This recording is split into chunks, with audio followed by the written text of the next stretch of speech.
I am completely new to this domain of learning and development, and one of the main reasons why I decided to do this series of this course basically was to get an understanding of, uh, how this function is of L&D.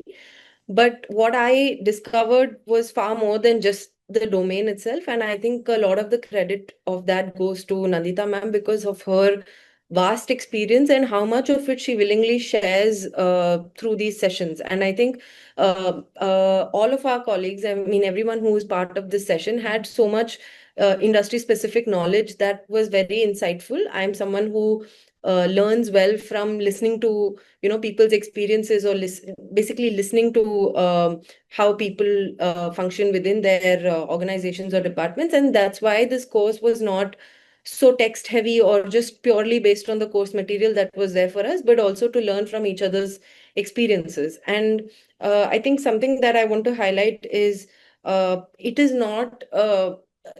was not like being in the deep end of the pool for me. Even though I'm not from this industry or I'm trying to understand it better, I felt like every step of the way there was room for clarifying my doubts, or there was room to share what I bring to the table, even if it is not completely industry specific to L&D. It somehow, Nandita ma'am made sure that it can be incorporated, or you can still understand this through your lens. And that is very valuable, I feel. And overall, as I feel way more confident after doing this to, now go and approach positions in this domain, or even, seek the career support that Middle Earth offers. And yeah, overall, I think it's given me a great boost of knowledge and confidence. So thank you so much.